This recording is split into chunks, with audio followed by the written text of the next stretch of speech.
Eu convido os irmãos a ficarem em pé e possamos abrir nossas Bíblias no Evangelho de João, capítulo 5, versículo de número 38 até o versículo de número 47.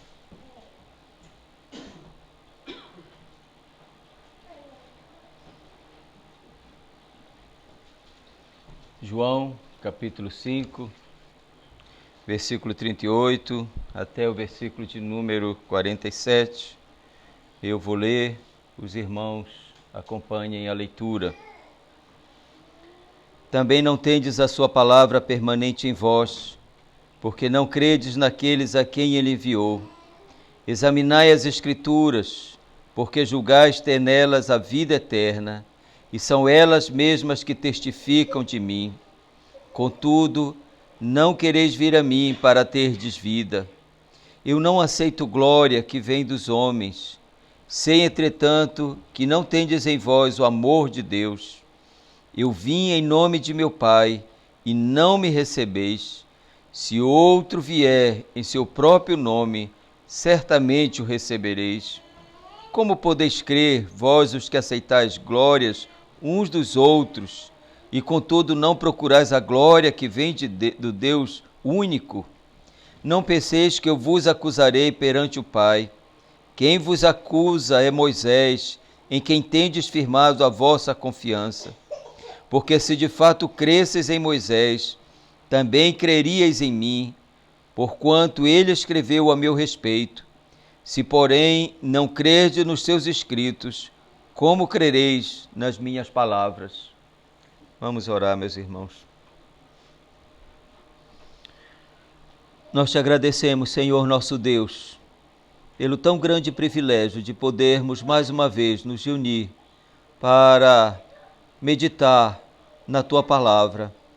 Agradecemos de todo o nosso coração por esse tão grande privilégio, Senhor Deus, que temos de ter acesso à Tua Palavra, de poder não somente ler a Sua Palavra, mas ouvi-la quando esta é pregada. E suplicamos, ó Deus, que o Senhor mesmo seja gracioso para conosco, iluminando o nosso entendimento, para compreendermos, entendermos aquilo que nos é revelado nas Escrituras, que o Senhor ilumine o nosso entendimento para te conhecer cada vez mais e mais, e para conhecer, Senhor Deus, a Tua vontade a nós revelada, a fim de vivermos para o louvor da Tua glória. Pedimos que o Senhor seja conosco, o Senhor me abençoe, me habilite para pregar a Tua palavra com temor e tremor no meu coração. Ajuda-me e me dê a Tua graça, Senhor Deus, suprindo as minhas fraquezas e minhas necessidades. Assim eu te peço, oro, em nome do Teu Filho amado, Senhor Jesus Cristo. Amém. Poder sentar, meus irmãos.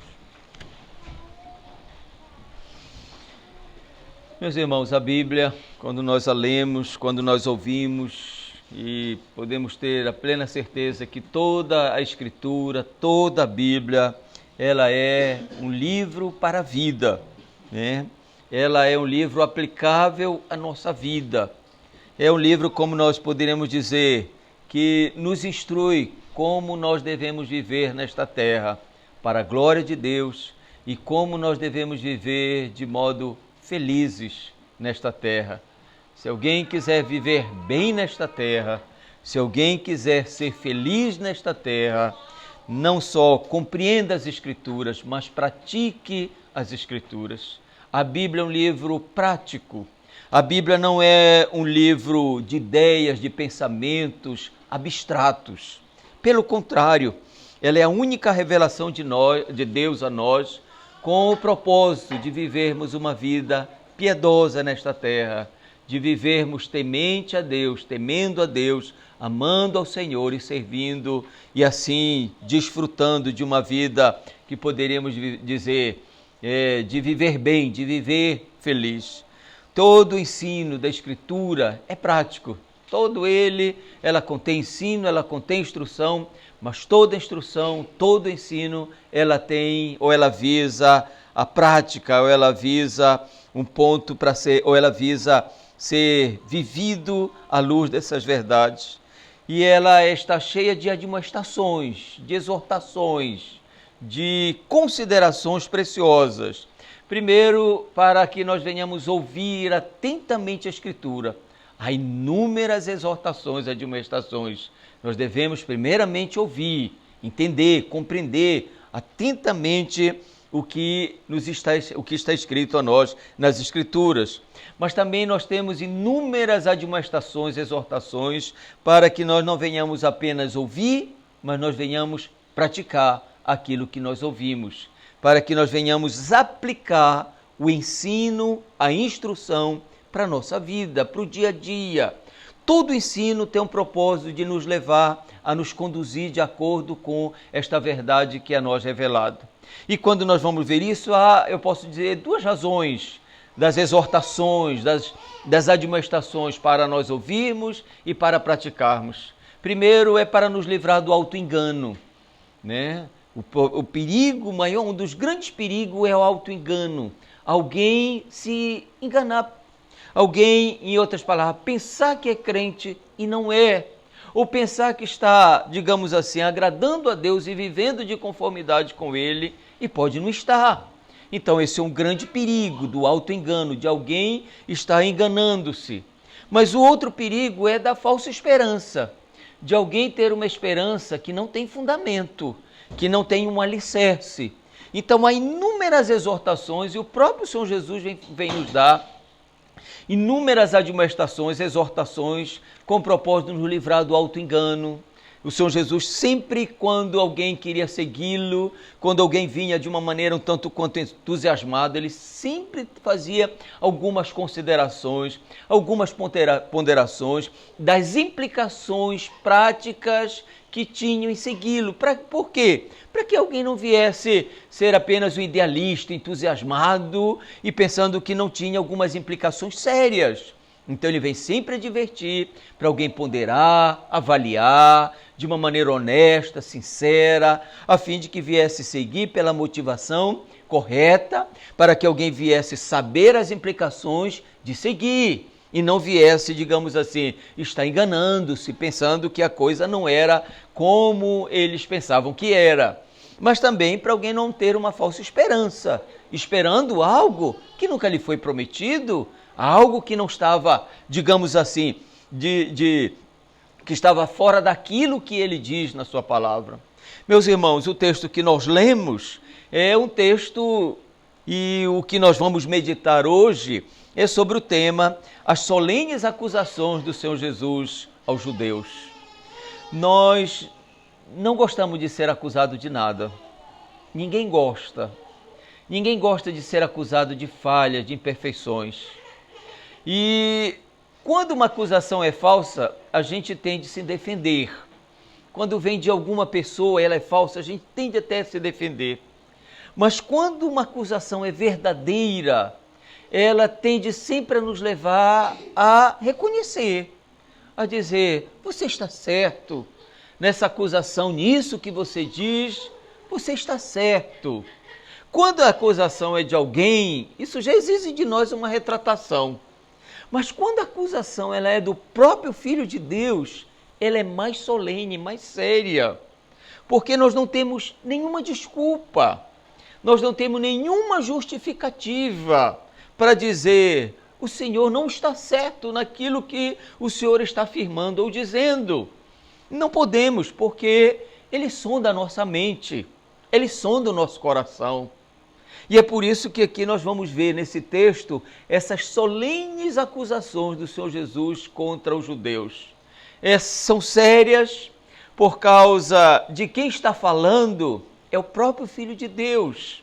São sérias porque eles não viam de fato, ou eles não consideravam à luz das avaliações que o Senhor Jesus sempre fazia. Por que o Senhor Jesus fazia isso? Por que o Senhor Jesus vem, digamos assim, falar ou trazer essas exortações tão sérias? Porque Ele quer quebrantá-los, Ele quer que eles venham reconhecer, Ele quer que eles venham ter a consciência e dizer, o Senhor está certo, eu sou tudo isso, eu sou tudo e muito mais daquilo que o Senhor está dizendo. E a gente pergunta, por que eles não creram em Cristo? Por que eles não vieram a Cristo para crer nele como o Messias, o Redentor, o Filho de Deus, o Salvador? A gente pergunta, não havia evidências? Não havia testemunhos infalíveis acerca da pessoa de Cristo? Que alguém pudesse dizer assim, não, olha, não posso crer porque não tem nenhuma evidência tão concreta, tão, digamos assim, confiável, de que tu és o Filho de Deus, de que tu és o Messias. Lembram? O Senhor Jesus está tratando aqui acerca da sua deidade. Ele está mostrando, argumentando que ele é igual a Deus Pai, que ele é Deus, ele é igual a Deus, na sua natureza, em poder, na autoexistência, no conhecimento, mas ele sabe que ele está lidando com quem? Com judeus. Ele conhece aqueles a quem ele está se dirigindo e ele sabe que eles poderiam argumentar. De que maneira dizer? Essas tuas declarações não podemos recebê-la como verdadeira. Elas não têm um testemunho que venha legitimá-la, que venha torná-las autêntica. E eles sabiam disso e Jesus sabia que na lei, para que uma verdade fosse estabelecida, né, o fato fosse, digamos assim, recebido como verdadeiro, era preciso 2 ou 3 testemunhas que viesse dar o veredito e dizer, isto aconteceu, ou esta declaração ela é verdadeira, porque nós ouvimos, ou neste sentido. Então o Senhor Jesus, sabendo disso, ele vai argumentar aqui, mostrar que há testemunhos infalíveis acerca dele, de quem ele é, acerca da sua pessoa, acerca dele como Messias e acerca dele como Filho de Deus. Primeiro ele vai trazer o testemunho de quem? De Deus Pai. Deus Pai dá o testemunho, né? Nós vimos o testemunho no seu batismo. Isso é algo que eles não viram, não ouviram, mas ali está registrado o testemunho infalível. Deus Pai dizendo, este é o meu Filho amado em quem me comprazo. Mas há o testemunho do próprio Deus Pai em toda a Escritura. Toda a Escritura é a revelação de Deus sobre quem? Sobre Cristo, sobre o Redentor, que ele não era um homem somente, mas o Messias era o Filho de Deus que viria, que iria encarnar, que tornaria-se homem e queria realizar uma obra expiatória em favor do seu povo. Mas ele também traz um testemunho mais, digamos assim, mais recente. João Batista era o profeta. E ele veio anunciando, falando acerca do Redentor, do Messias que viria, aquele que já existia antes dele, o Verbo eterno, o pré-existente, o Deus eterno. Ele traz o testemunho infalível também, ainda que, e ele vem confirmar isso, mas as obras de Cristo, o que ele fez, o que ele realizou, as suas obras, os sinais, os milagres, comprovavam, autenticavam a sua deidade. Eles poderiam, no mínimo, pensar, quem é este que faz estas obras? Um homem qualquer? Mas ele vem mostrar que as obras dele, os sinais, os milagres, traziam ou conduziam alguém para ter a certeza de que ele era o Messias e era o Filho de Deus. Mas o testemunho, que a gente pode dizer assim, infalível, tanto de Deus Pai quanto de João Batista das obras, é a própria Escritura. Toda a Escritura é o testemunho infalível acerca de Cristo. Tudo que podemos conhecer, saber sobre ele, está revelado nas Escrituras.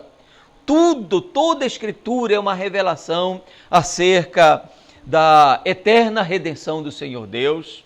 É o registro infalível desta revelação, daquilo que Deus na eternidade resolveu fazer, da sua tão grande salvação, a qual ele planejou, ele idealizou antes de todas as coisas serem criadas, antes da fundação do mundo.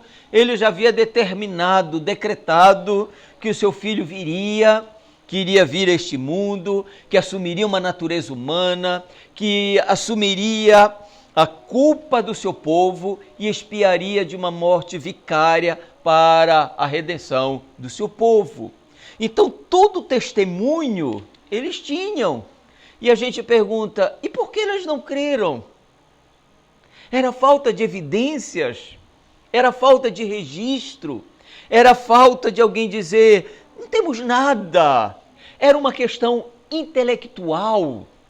Era uma questão de alguém dizer assim, nós não compreendemos. Tudo que Deus revelou foi escrito numa língua que a gente não compreende, que a gente não entende. O problema deles era intelectual? Não era. As acusações que o Senhor Jesus vai trazer aqui, elas são sérias. E como o autor, um pastor disse, elas são severas. Porque o problema deles era mais profundo. O problema deles não era que eles não tinham as Escrituras, não é que eles não tinham a capacidade de ler, não era que eles não tinham, digamos assim, eles eram ignorantes. O problema deles era mais sério. E as acusações aqui que o Senhor Jesus vai trazer são acusações sérias, que pesavam contra eles. E quando o Senhor Jesus faz essas acusações, meus irmãos, entendam sempre bem, não é acusar no sentido de condenar, mas era para convencê-los de uma realidade que eles não conseguiam ver, de uma realidade que eles não conseguiam avaliar de uma maneira profunda, porque saiba de uma coisa, que só Deus pode sondar as mentes e os corações. Só Deus pode ir lá no fundo do nosso coração e só Ele pode, digamos assim, trazer clareza sobre o que algumas coisas que podemos achar que estamos certos, seguros e nós estamos errados. Ou sondar e avaliar sobre algumas, entre aspas, verdades que pensamos que são e que não são. Ou avaliar de uma maneira mais séria, alguém pensar e dizer, eu amo a Deus, mas a avaliação do Senhor Deus pode ser mais séria e dizer, você não ama o Senhor Deus. Para o judeu, ouvir estas acusações era algo terrível para eles, porque entenda bem, quem está falando era o próprio Deus, era o Filho de Deus. Eles não tinham como argumentar, eles não tinham como contra-argumentar. Os fatos na consciência, no coração deles, comprovava. O Senhor Jesus que aqui vai trazer, portanto, algumas acusações. E, claro, quando nós vamos ver aqui nesses versículos 38 em diante, é o que nós poderíamos dizer, é a aplicação do ensino. Por isso que eu falei que a Escritura, ela é aplicável à vida. Todo ensino, ela leva a uma aplicação. O versículo 38 em diante, meus irmãos, é a aplicação de tudo aquilo que o Senhor Jesus estava dizendo ou havia afirmado ou contra-argumentado com eles, ou argumentado, né? Ele estava dizendo que ele era quem? Que ele era igual a Deus, ele mostrando todas as evidências, todas as coisas. Então isso tinha implicações práticas a eles. Isso tinha implicações que eles deveriam receber, ouvir atentamente, e depois de todo o argumento, isso deveria conduzi-los o quê? A Cristo, a fé. Eles deveriam ponderar, né? Isso é sábio. É sábio alguém ponderar, alguém avaliar. É sábio, a Escritura nos orienta a isso. Pondere, avalie. Olha como ele diz aqui, examine. Por quê? Porque isso é saudável. Tenha um exame, ou digamos assim, meticuloso, né? Legítimo, saudável, para o seu bem, para o bem da alma. E aqui então ele sabia, ele está trazendo algumas aplicações diante daquilo que eles ouviram e que isso trazia, claro, para eles uma implicação da qual o Senhor Jesus vai fazer umas avaliações tão sérias quanto a condição, o estado deles espiritual e a razão da rejeição deles para com Cristo. A primeira aqui, meus irmãos, a primeira razão porque eles não creram nele, a razão por que eles não vieram a Cristo, não receberam como Messias, como Filho de Deus, como Redentor deles. A primeira é porque eles haviam desprezado, eles desprezaram a Escritura no coração. Olha o que ele diz no versículo de número 38. Não tendes a sua palavra permanente em vós, porque não credes naqueles a quem enviou. Qual a razão, como eu falei, deles não crerem em Cristo? Onde estava a causa de não receberem, de não crerem que Jesus era o Cristo, o Filho de Deus? Como eu falei, falta de testemunho do Deus Pai, falta de testemunho. Toda a Escritura, meus irmãos, do Velho Testamento, o qual eles tinham, é um testemunho infalível acerca do Redentor. Porque desde Gênesis até o último escrito que eles tinham, era uma revelação acerca da redenção do Senhor Deus. Era a promessa do Redentor. Isso era a revelação de que o Redentor, o Messias que viria, não seria apenas um homem, mas seria o Deus, a segunda pessoa da Trindade, que tornaria-se homem e que, portanto, iria realizar uma obra expiatória, expiar a culpa, o pecado do seu povo. Todo o Antigo Testamento, toda a revelação, os profetas anunciaram. Os profetas até inquiriram, eles queriam saber as circunstâncias, quando é que isto iria acontecer. Para eles e para os anjos é como se isso despertasse o interesse. Quando é que o Messias virá? Quando é que haverá a redenção? Porque todas as promessas, todo o plano revelado nas Escrituras apontava para o Messias, o Redentor que viria. Era falta de sinais que autenticasse o testemunho quanto a ele ser igual a Deus Pai? Não era, meus irmãos. Os testemunhos eram tão visíveis. As curas, os milagres de Cristo foram feitos de uma maneira pública. Era testemunhado pelas pessoas. E eram sempre milagres, todos os milagres eram instantâneos, aconteceram, e eram milagres extraordinários, sobrenaturais, que evidenciavam o poder dele, sendo ele igual a Deus. Ele curou cegos, ele deu vista a cegos, ele ressuscitou mortos, ele curou coxos, aleijados, ele curou leprosos, ele acalmou o mar, o vento, a natureza subjugada ao seu poder. Todos estes eram sinais que davam um testemunho inequívoco acerca de quem ele era. Era para que eles pudessem vir a ele e saber quem era ele, quem é este. No mínimo isso deveria despertar, meus irmãos, a curiosidade, por curiosidade, mas por eles terem os escritos, eles deveriam voltar-se para a Escritura. Quem é este? Como seria a compreensão deles acerca do reino do Messias? Como seria a vinda do Messias? Isaías 42 vai falar sobre o servo sofredor, o servo de Deus que viria. Isaías 53 vai falar da morte de Cristo.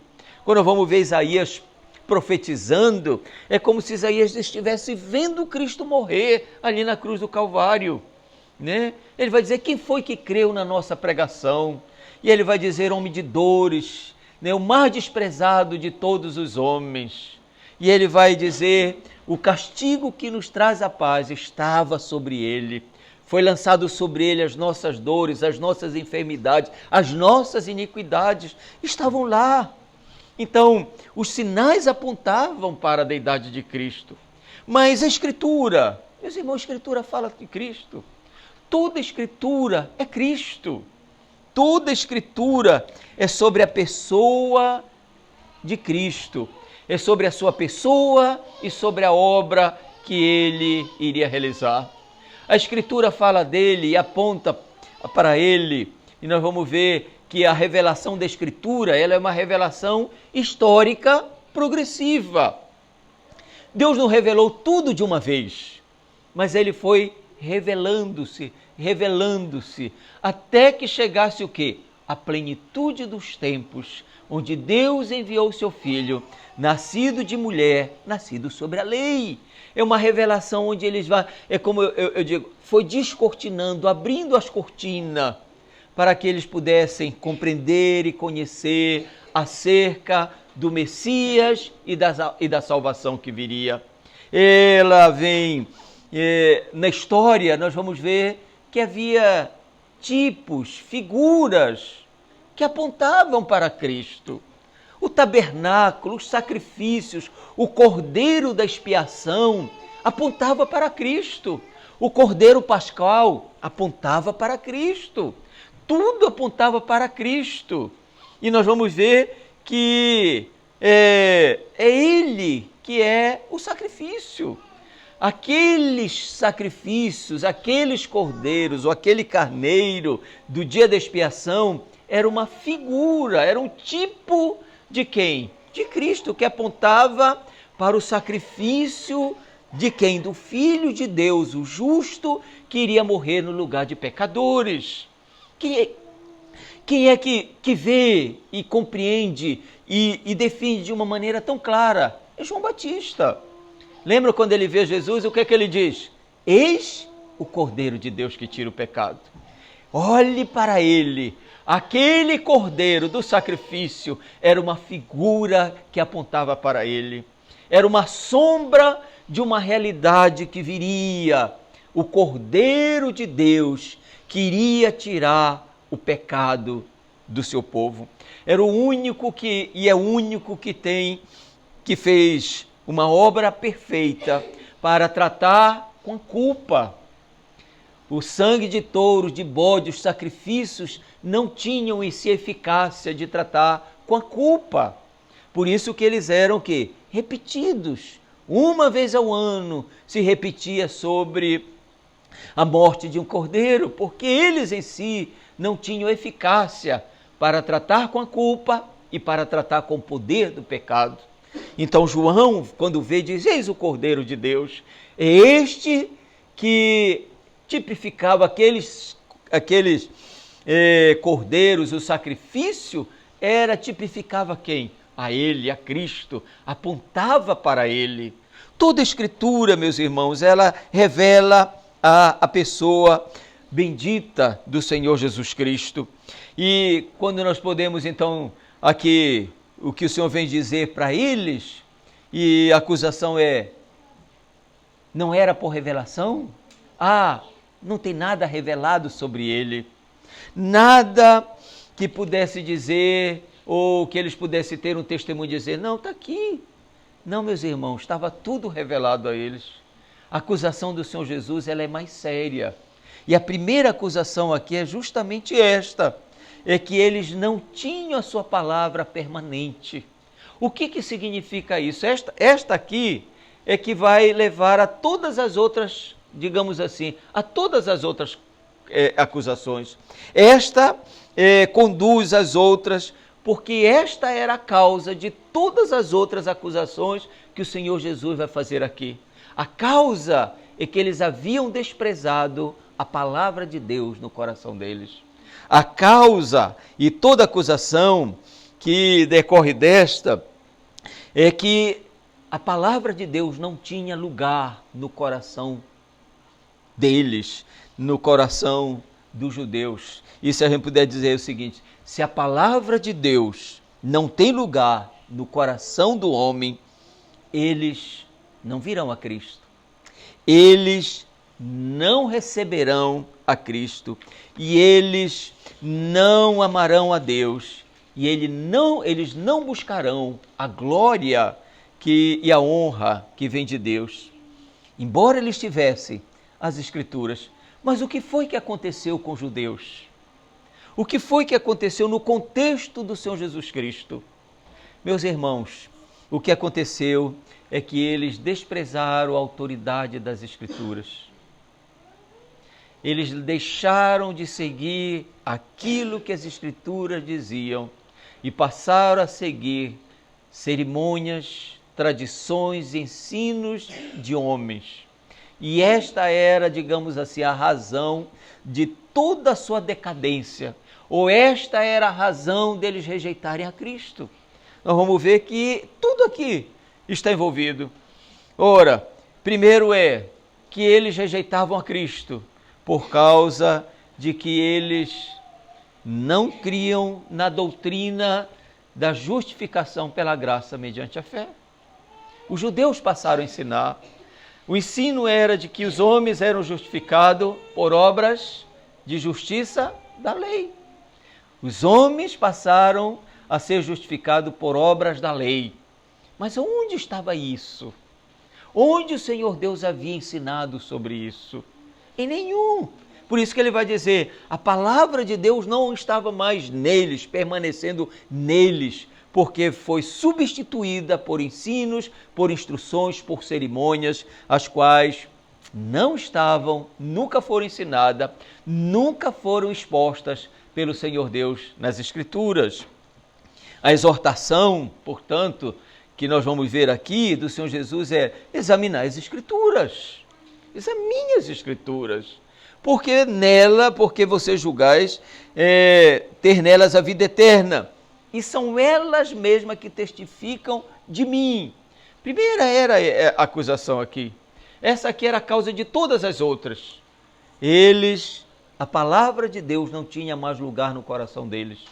Eles não tinham mais este cuidado minucioso de ser, não só de procurar saber, conhecer, mas de ser guiado, de ser conduzido pela Escritura, como sendo ela a palavra de Deus final. Nós vamos ver os ensinos dos fariseus e dos escribas, é que eles passaram a ter o mesmo peso de igualdade ou de autoridade com as Escrituras. E aí, então, sempre é a advertência do Senhor Jesus Cristo. Lembram com relação à lei? Como é que eles viram a lei? Eles deram interpretação para a lei. Mas a interpretação deles era uma interpretação que não só tinha peso de autoridade, mas era errada. Porque eles avaliavam a interpretação deles a respeito da lei, e vocês vão ver alguns mandamentos, quando a gente lê lá alguns mandamentos que o Senhor Jesus vai trazer a verdadeira interpretação, lembra? A gente lembra o que foi dito pelos antigos, a gente pergunta, mas que antigos? De quem aqui? Lembra o que foi dito pelos antigos, por exemplo, não adulterarás? Mas o que o Senhor Jesus estava se referindo? Aos ensinos dos escribas e dos fariseus. E qual era a interpretação deles a respeito deste mandamento? A interpretação deles, como eles viam a lei, era mais uma questão comportamental externa. Se você não cometer o pecado, o ato externo, você está legal diante da lei. Eles não viam que a lei julgava não apenas os nossos atos, mas ela julga também o quê? Os nossos pensamentos, as nossas motivações. E aí o Senhor Jesus vai dar a verdadeira interpretação. Eu, porém, vos digo, ali estava o legislador, e dizendo, eu, porém, vos digo, se alguém olhar para uma mulher com intenção impura, já adulterou, já pecou. E aí ele mostra a seriedade da lei, né? E é claro que nós entendemos que alguém pode não cometer o ato, mas pode, no pensamento, em outras palavras, pode se deleitar, pode pensar, imaginar naquilo que ele, ou mesmo não cometendo fisicamente, mas pode fantasiar nos seus pensamentos, e a lei, de fato, acusa, ou a lei o condena. Mas essa era a interpretação deles. Eles estavam seguindo interpretações de homens e desprezaram o ensino das Escrituras, daquilo que era a natureza da lei, daquilo que a lei avaliava e daquilo qual era o propósito da lei. Então aqui, a primeira é essa. Ele vai dizer, não tendes a sua palavra permanente em vós. Meus irmãos, esse é sempre um perigo que eu vejo para a igreja. É quando a igreja despreza a autoridade da Escritura e passa a seguir ensinos de homens, práticas e de ensinos que não têm fundamento, que não está na Escritura, mas que passam a ter um peso de autoridade, que passam a ser algo para ser praticado e crido, mesmo indo contra ou não tendo nenhum fundamento na Escritura. E aí a acusação do Senhor Jesus era esta: a palavra de Deus, a verdade, não estava mais permanente como deveria estar, como autoritativa. É só o que ela diz. Se ela não diz isto, não cremos, não praticamos, porque ela é a palavra final para a nossa vida. Mas a segunda acusação deles é quanto àquilo que eles, digamos assim, como eles se viam. Versículo 40. Contudo, não quereis vir a mim para ter de vida. Eu não aceito glória que vem dos homens. A segunda acusação deles é: por que eles não viram a Cristo? Por que eles não creram em Cristo? Por que eles não buscaram a Cristo, não receberam? Porque, aqui o Senhor Jesus vai dizer, porque eles não se viam pecadores. Eles não se viam culpados. Eles não se viam necessitados. Eles não se viam à luz daquilo que Jesus dizia para eles. E esse é o grande problema do auto-engano. É quando a pessoa acha que ela está excelente. Eu estou bem. Eu estou ótimo. Eu fico pensando alguém com uma enfermidade seríssima. E algumas enfermidades, elas têm sintomas, e algumas outras são assintomáticas. Não tem sintomas. Mas imagine alguém dizer: eu estou bem. Mas ela pode estar com uma doença terrível. Mas ela pode não ter sintomas. Ela pode não manifestar. Ela pode não ter esses efeitos. Os judeus não se viam à luz da verdade da Escritura e não se viu à luz da pessoa de Cristo, porque era Ele que revelava a condição de todos eles, como revela a nossa condição. Olha o que ele diz aqui. Ele diz: não quereis. É impressionante como o Senhor Jesus vai dizer: contudo, não quereis. Vocês não querem vir a mim. Vocês não desejam vir a mim. Há uma indisposição no coração de vocês contra mim. É por isso que eu falei, essas acusações são solenes. Porque aqui está aquele que conhece o coração deles. E aqui está aquele que conhece o coração de todos os homens. Sabe que alguém não vem a Cristo porque não quer. As evidências têm. É problema intelectual? Não é. O problema não é intelectual, é do coração. É alguém que no coração não quer vir a Cristo. E o Senhor Jesus deixa isso tão claro, que a luz veio ao mundo e os homens amaram mais as trevas do que a luz. Por quê? Qual a razão? Porque não quiseram que suas obras fossem o quê? Manifesta, que as suas obras fossem arguidas. Né?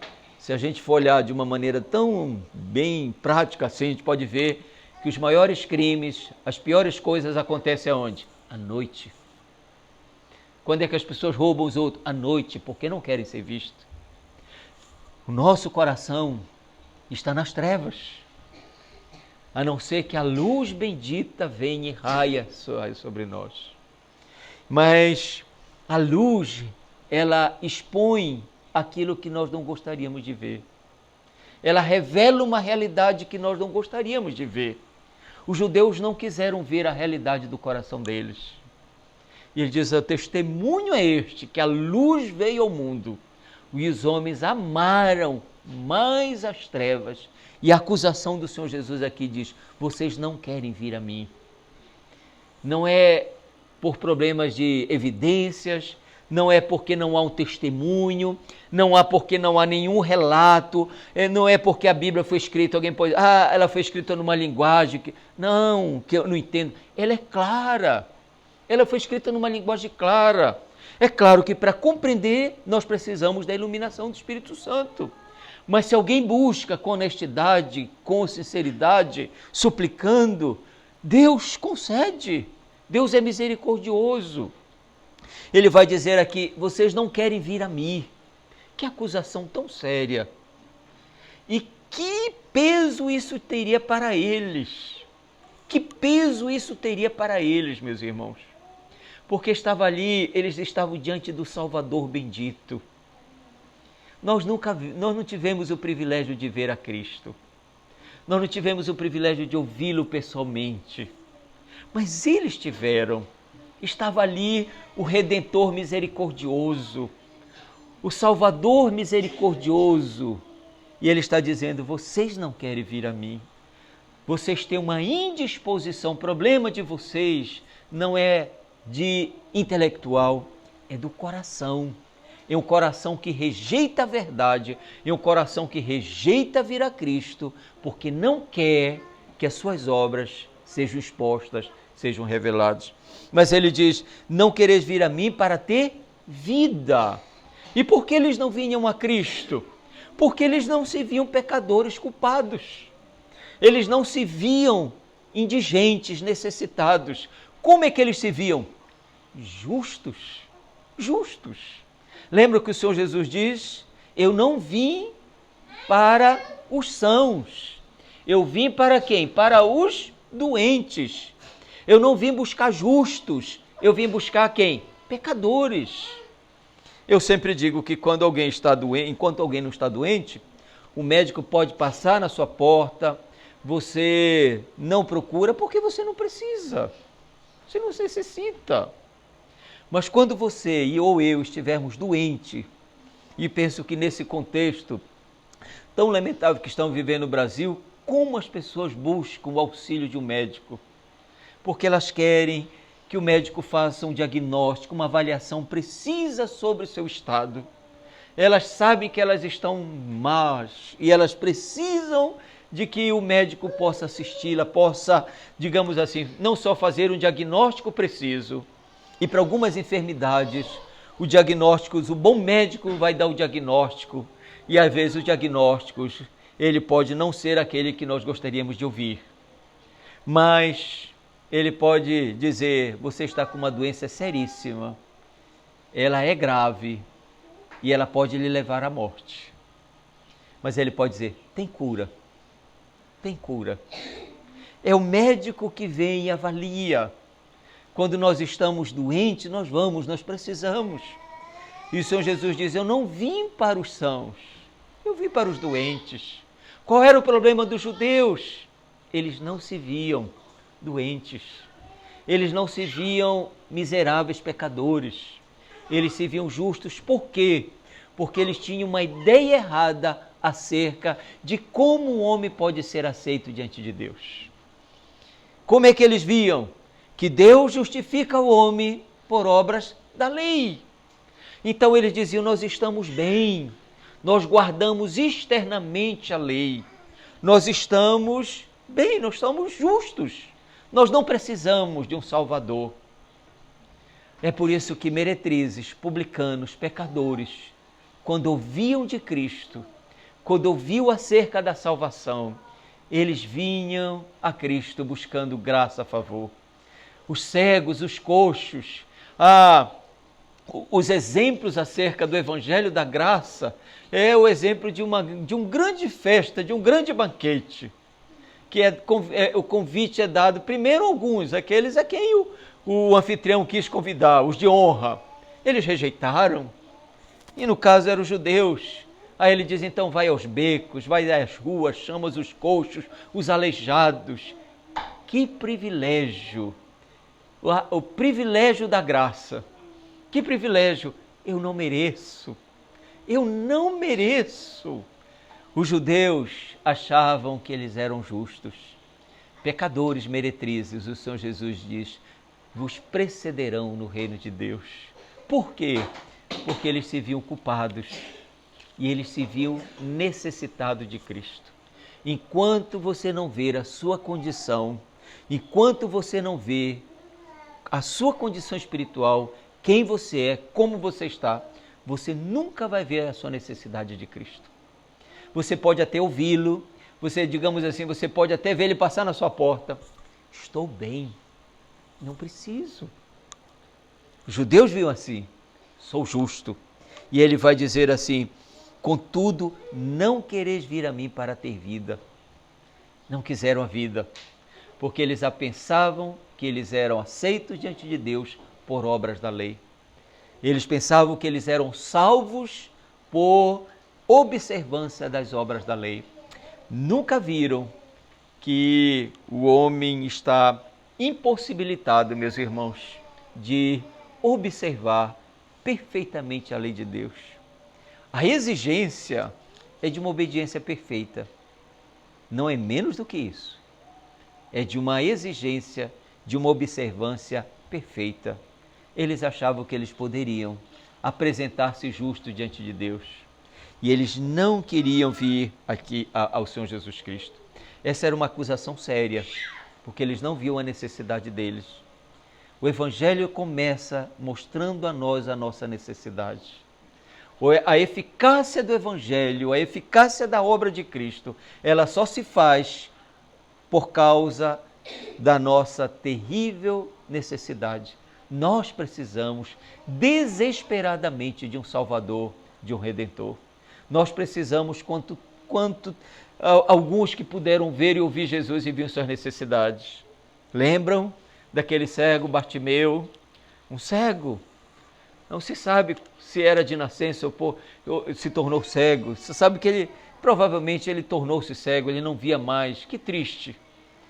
Né? Todas as deficiências sempre são causa do pecado, são sempre tristes. Né?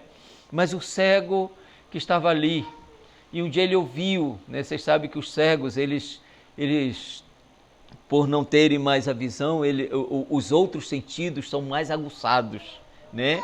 A audição é mais aguçada, eles ouvem muito bem, digamos assim. E ele ouviu um tropel de multidão, e ele perguntou, quem é? E eles disseram, é Jesus, o Filho que vem. E o que esse homem fez? Esse homem começou a sair no meio da multidão e gritar, Jesus, Filho de Davi, tem misericórdia de mim. E aí os discípulos tentaram impedir, e aí ele gritava mais alto. E a gente pergunta, por que ele gritava? Porque ele sabia da sua necessidade. E ele sabia que estava passando o médico que poderia dar a ele a vista. Ele sabia que estava passando o bendito Senhor, o qual ele já tinha provavelmente ouvido. E ele começa a gritar muito mais alto. Eu penso que se eu e você estivéssemos nesta condição, e soubéssemos e tivéssemos a certeza que ele poderia dar a vista, eu penso que eu e você faríamos fazer tudo. E ele desesperadamente começou a gritar, Jesus, Filho de Davi, tem misericórdia de mim. E o Senhor Jesus vem e pergunta para ele, o que queres que eu te faça? Que eu torne a ver. E o que aconteceu? Aquele homem passou a ver. Ele viu a sua desesperada necessidade. Aquela era uma oportunidade única para ele. Ele não poderia perder. Ele não poderia desperdiçar aquela oportunidade. Que privilégio, que oportunidade preciosa. Saiba que todas as vezes que o Evangelho é pregado, esta é uma oportunidade única para a sua alma. Esta é uma oportunidade, digamos assim, preciosa. Você não pode desprezar. Você não pode deixar de lado. É desprezar o Salvador. É, na realidade, trazer sobre si esta terrível acusação. Você não quer vir a mim. O problema não é que você não entende. O problema é que você não tem testemunhos. Você tem. Você já viu pessoas serem mudadas pelo Evangelho. O problema é que no coração você tem relutado para não vir a Ele, render-se a Ele. Mas o Senhor Jesus traz ainda uma acusação maior ainda, versículo 42. Ele diz, sei, entretanto, que não tendes em vós o amor de Deus. Essa era também uma acusação tão séria, porque os judeus achavam-se que eles não somente eram os detentores da verdade, e de fato eles tinham as escrituras, os judeus, o povo de Israel tinha a escritura, mas eles achavam que eles eram o padrão, o exemplo de piedade e de amor a Deus. E aí o Senhor Jesus vai trazer também esta acusação tão séria: vocês não amam a Deus. Se vocês amassem a Deus, vocês receberiam a mim. Vocês ouviriam a minha palavra, porque aquilo que eu falo é a palavra do próprio Deus. Vocês não rejeitariam aquilo que eu digo e vocês submeteriam a esta verdade de coração. Eles posavam, digamos assim, de adoradores do Deus vivo e verdadeiro. Eles apresentavam ser os zelosos pela honra de Deus. Eles demonstravam ser meticulosos em observância quanto à guarda do sábado. Mas a avaliação do Senhor Jesus, para ele, tudo isto era visto apenas como algo para buscar o quê? Honra de homens. E aí o Senhor Jesus vai dizer: eu vim em nome do meu Pai e não me recebeis, outro vem em seu próprio nome, certamente o recebereis. Como podereis crer, vós que aceitais honra uns dos outros, contudo não procurais a glórias que vêm do Deus único? É interessante aqui, que o Senhor Jesus aqui, ele enfatiza o Deus único. Vocês não procurais a glória que vem do Deus único. Mas a gente diz, mas ele não está falando de que ele é igual a Deus? Sim, mas é onde nós vamos entender que é um só Deus, Deus único, verdadeiro, em três pessoas, em tripla personalidade. Ele é uma das pessoas da Trindade. Ele é Deus, ele é divino. E eles não amavam, a acusação é que eles não amavam a Deus. Toda a religiosidade, meus irmãos, dos fariseus, dos judeus, estava em busca de quê? De louvor para si mesmo. A piedade deles era para mostrar, para que as pessoas pudessem trazer elogios, considerações tão elevadas a respeito deles. E o Senhor Jesus, quando veio na terra, veio justamente para desfazer. E lembre-se sempre disso, por amor a eles, por amor a eles. Vocês estão errados. Toda a piedade que vocês têm, a religiosidade, é de aparência. Vocês buscam o quê? Louvor, honra de homens. E quanto isso significa dizer o seguinte: vocês querem estar em primeiro lugar. E vocês demonstram com isso que vocês não amam a Deus. Porque quando nós amamos a Deus, Deus ocupará sempre o primeiro lugar no nosso coração. Porque que eles faziam longas orações, porque eles tinham umas vestes especiais, porque eles buscavam o quê? Elogio dos homens. Lembra quando o Senhor Jesus vem ensinar sobre a oração, né? Ele diz, não sejam como os fariseus, que acham que pelo muito repetir eles vão ser ouvidos. Mas quando vocês forem orar, orem numa relação só você e o Senhor Deus. Não orem para ser visto pelos homens como que um homem ou uma mulher piedosa, né? O Senhor Jesus não está ali, entenda bem, não está dizendo que nós não devemos orar. Mas por que ele vem dizer isso? Por causa que os fariseus, eles diz, não façam como os fariseus, que antes de chegarem no templo, eles já na rua eles levantam a mão e vêm e começam a levantar as mãos orando. Sabe por que eles faziam isso?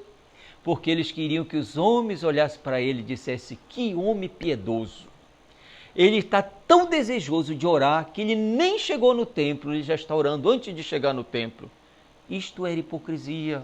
O que eles faziam é porque eles queriam ser elogiados, honrados. E aqui o Senhor Jesus vem dizer, vocês não amam a Deus. Né? E eu penso que esta é uma das sérias advertências, acusações contra eles. É tão difícil, você não ama a Deus. Qual é a evidência que nós temos que nós amamos a Deus? Primeiro é que nós cremos em Cristo. Ele é o provedor para nós. Lembra que o João fala que nós só amamos a Deus porque Ele nos amou primeiro. Nós fomos objetos do seu amor. Foi Ele que nos amou. E Ele nos amou numa condição de pecadores. Nós vimos, nós entendemos. Mas este amor nos leva a colocar o Senhor Deus sempre em primeiro lugar na nossa vida. A honra não é para nós. Nossa vida não é uma busca por honra de homens, de elogios. Essa é uma consequência tão terrível do pecado, meus irmãos, tão terrível, que a gente sempre quer fazer alguma coisa para ser visto, para ser elogiado, e se a gente não tiver graça de Deus, a gente vai ficar chateado com os outros. Olha, não me elogiou, ele não me viu, olha, e a gente sempre querendo algo para nós. Não é para nós. Não é para nós o holofote. Vocês sabem o que é holofote, né? É uma luz forte. É isso, aqui que tem um holofote que vem, né? Um farol, né? Que vai lá. E parece que é isso que a gente quer, ser o centro. É Deus o centro.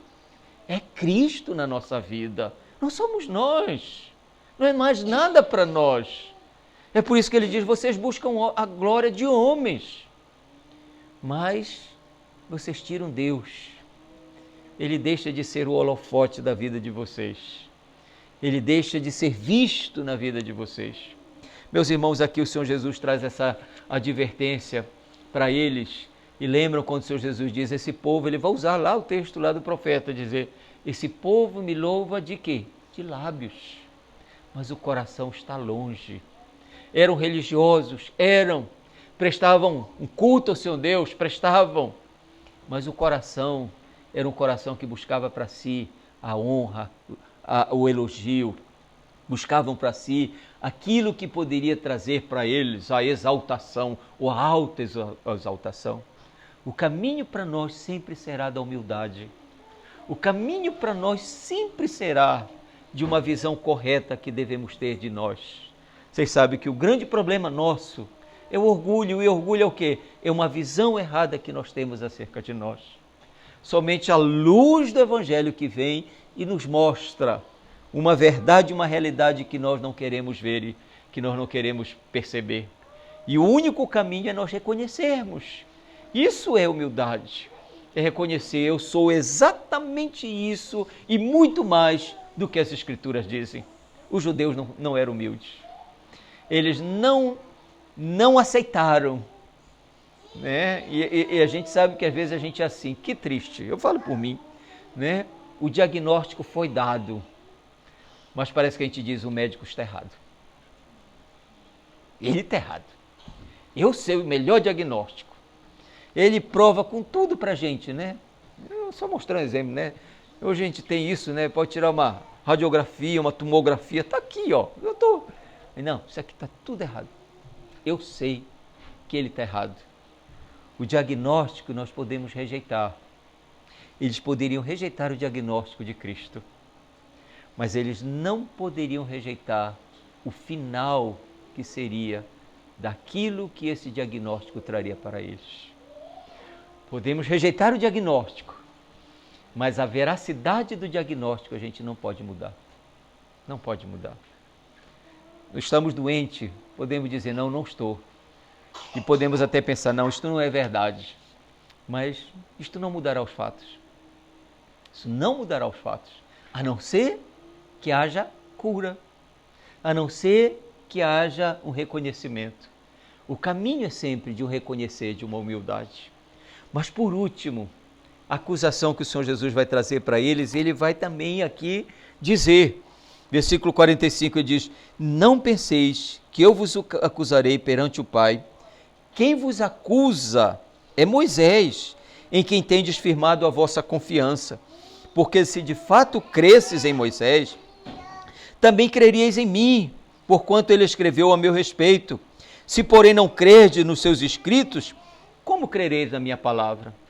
A acusação aqui é quanto à incredulidade deles, o quê? Quanto aos escritos de Deus, a Escritura.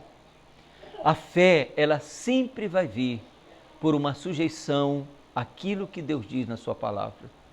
Ele vai dizer, acusação, quem fará a acusação final para eles será Moisés. Vocês sabem que os judeus tinham Moisés em alta consideração. digamos assim, de todos os heróis, se pudéssemos dizer assim, bíblicos deles, era Moisés. Era o grande legislador, o grande libertador, o grande mediador que os tirou do Egito, trazendo até a terra de Canaã. Mas o Senhor Jesus vai dizer, quem vai levantar-se naquele grande dia e fazer a acusação final contra vocês será Moisés.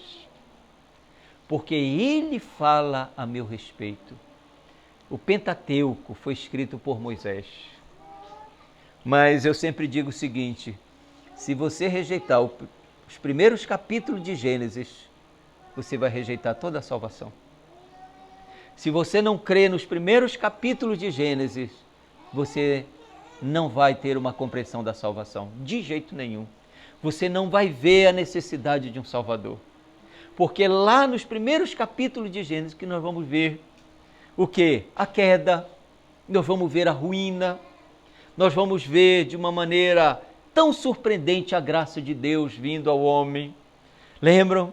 O homem pecou, Deus havia colocado ele no jardim, Deus havia dito para ele não comer, e Satanás veio e tentou pensando que, claro, que se ele viesse a desobedecer, a ruína seria para toda a humanidade, para toda a criação e toda a humanidade estaria no estado, digamos assim, para sempre no estado de pecado e no estado de ruína. E aí, quando Adão peca, o que acontece? É que a graça de Deus se manifestou tão surpreendente. Primeiro, surpreendente para Satanás, porque o Senhor Deus vem dizer que da semente da mulher viria aquele que esmagaria sua cabeça.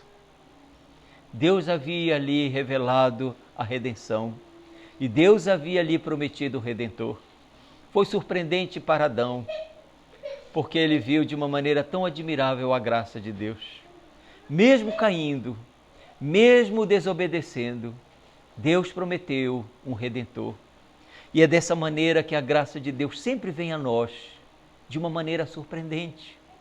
Nenhum de nós planejamos nossa salvação. Nenhum de nós planejamos nossa conversão. Essa ideia de dizer, tal dia eu vou me converter, isso não existe. Quem lhe garante?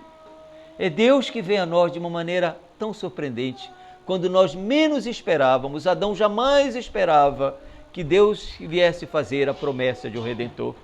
Mas quando a gente vai ver todo o Pentateuco, vem revelar o quê? A pessoa de Cristo. Vem revelar Cristo no tabernáculo, Cristo nos sacrifícios, Cristo nas ofertas. É Cristo ali, apontando, tudo apontava para Ele. E Ele está dizendo, se vocês não crerem em Moisés, como vocês vão crer em mim? Se o testemunho de Moisés nos escritos dele são infalíveis, o problema não estava nos escritos. O problema não é que não estava revelado, meus irmãos. O problema é que eles desprezaram aquilo que poderia conduzi-los a Cristo. Era para eles estarem, digamos assim, se debruçando dia após dia. Quando o Messias apareceu, é para eles se voltarem para quem? Para Moisés, para os escritos dos profetas e de Moisés, e puderem então saber, é este aquele que nos é prometido. Porque alguns creram. Alguns creram. E por que creram? Porque de fato eles buscaram uma sujeição e entendimento unicamente na Escritura. Eles passaram a avaliar, e aí a acusação tão séria, tão solene, é de que Moisés, ele diz, eu não serei, né? Não penseis que eu vos acusarei perante o Pai. Quem vos acusa é Moisés. Nós e todos os homens, entenda bem quando falo nós, no sentido de que a única revelação de Deus para nós é a Escritura. E todos os homens serão julgados pela lei eterna de Deus, ou gravada no coração, ou revelada aos homens quanto aos judeus e quanto àqueles que puderam ouvir do Evangelho de Cristo da salvação. Meus irmãos, aqui nós vamos ver essas sérias acusações Essas acusações eram para esses homens aqui, e bem como para qualquer um de nós, quando ouvirmos, podermos de uma maneira humilde fazer uma avaliação sincera, honesta, né? Fazer uma avaliação sincera e honesta quanto como nós temos andado, como temos vivido diante do Senhor Deus. E isso tem algumas implicações para nós. Aqui, entenda bem, são acusações que o Senhor Jesus vai fazer, né? E Ele está fazendo de uma maneira, trazendo para eles de uma maneira séria, solene, mas nós podemos aqui, meus irmãos, trazer isso para nós como algumas advertências para nós, quanto a algumas questões. Primeiro, é uma advertência para que nós venhamos sempre permanecer debaixo ou crer na autoridade da Escritura. Nunca fugir disso. Não ir para ensino de homens. Qualquer ensino que não esteja de acordo com a Escritura não deve ser por nós aceito. Qualquer doutrina, qualquer prática que não tenha fundamento nas Escrituras não pode ser aceito. Pelo contrário, nós devemos permanecer com esta verdade no nosso coração. Permanecer com esta certeza sobre a autoridade das Escrituras. Mas também nós precisamos sempre ter a certeza e, neste sentido, defender que nós somos justificados unicamente pela graça de Deus mediante a fé. Que a justificação pela graça nos aponta para a nossa necessidade espiritual. Ela primeiramente mostra quem nós somos. E ela então nos diz que nós só podemos ser salvos, justificados, não por nossas obras, não por nossa justiça. É por isso que o apóstolo Paulo vem dizer, pela graça sois salvos mediante a fé. E isto não vem de vós, para que nós não que nos ensoberbecemos, ou para que a gente não venha se orgulhar. Esse é o risco. É de que alguém achar que é salvo, justificado pelo que faz, vai achar-se que é o tal. Eu consegui. Mas o Evangelho sempre vai mostrar para nós a graça admirável a pecadores, indigentes e necessitados, que são aceitos, justificados diante de Deus, unicamente pela graça mediante a fé em Cristo Jesus. Mas por último, meus irmãos, Deus nos dê a sua graça de amarmos ao nosso Deus de todo o nosso coração. Lembra que o Senhor Deus sempre lembrava Israel, lembra-te o que, Israel? Eu sou o único Senhor teu Deus, amarás, pois, o que? Senhor teu Deus, de todo o teu coração, de toda a tua força. Quem deve ser o centro da nossa vida, meus irmãos? É o Senhor Deus. Tudo que viermos fazer, venhamos fazer para a glória dEle e não buscando glória para nós. Tudo é para que Ele venha a ser exaltado.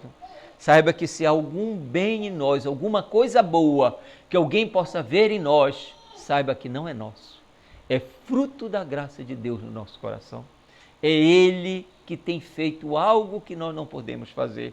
Então nós não podemos tributar nada para nós. Tudo é dEle, tudo é para Ele e tudo é para a glória dEle. Deus nos dê sempre um coração humilde de nos submeter à sua verdade revelada a nós nas Escrituras, com sinceridade, com humildade, né? Esse é um período, eu penso, esse é o tempo, mas eu penso que todos nós, em todo tempo, devemos sempre nos voltar para a Escritura, sempre buscar nas Escrituras a certeza e a convicção para a nossa consciência e para o nosso coração. Deus nos abençoe e Deus nos dê a sua graça de continuar servindo o Senhor com alegria. Vamos ficar em pé, vamos orar.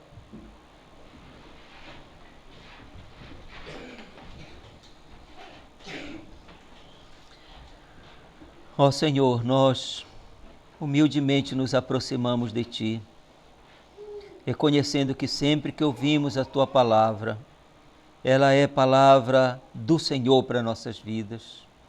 É o Senhor que pode sondar a nossa mente, o nosso coração, que pode desvendar o mais oculto do nosso coração.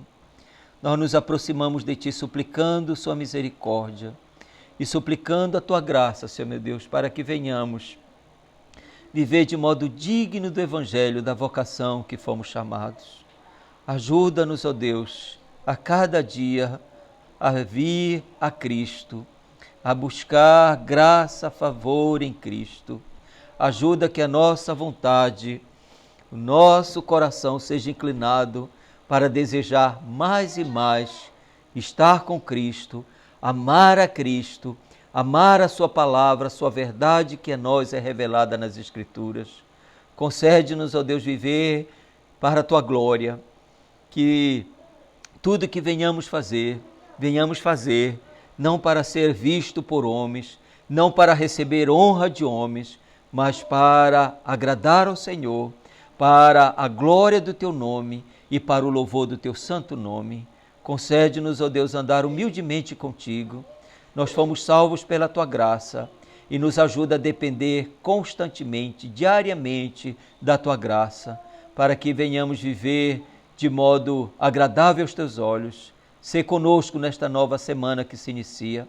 Abençoa os irmãos, cada um, Senhor Deus, continue fortalecendo-os na fé, continue, ó Deus, encorajando, colocando a confiança cada vez mais em Cristo. Nosso socorro, o nosso auxílio tão presente está no Senhor. Peço que o Senhor console, conforte irmãos e irmãs que têm perdido os seus entes queridos neste momento tão difícil. Ó Senhor meu Deus, seja o amparo de cada um desses irmãos, que a fé seja fortalecida no Senhor, que eles possam ter no Senhor conforto, consolo e tenham a esperança da vida eterna confirmada cada dia no coração. Nos auxilia, Senhor Deus, a vivermos de modo esperançosos, confiantes de que o Senhor está no controle de todas as coisas, de que tudo provém para a glória do Teu nome e tudo o Senhor fará para o nosso bem, para o bem da nossa alma e para a Tua glória. Sê conosco, nos abençoe, é o que eu te peço, oro, em nome de Jesus. Amém. Poder sentar, meus irmãos.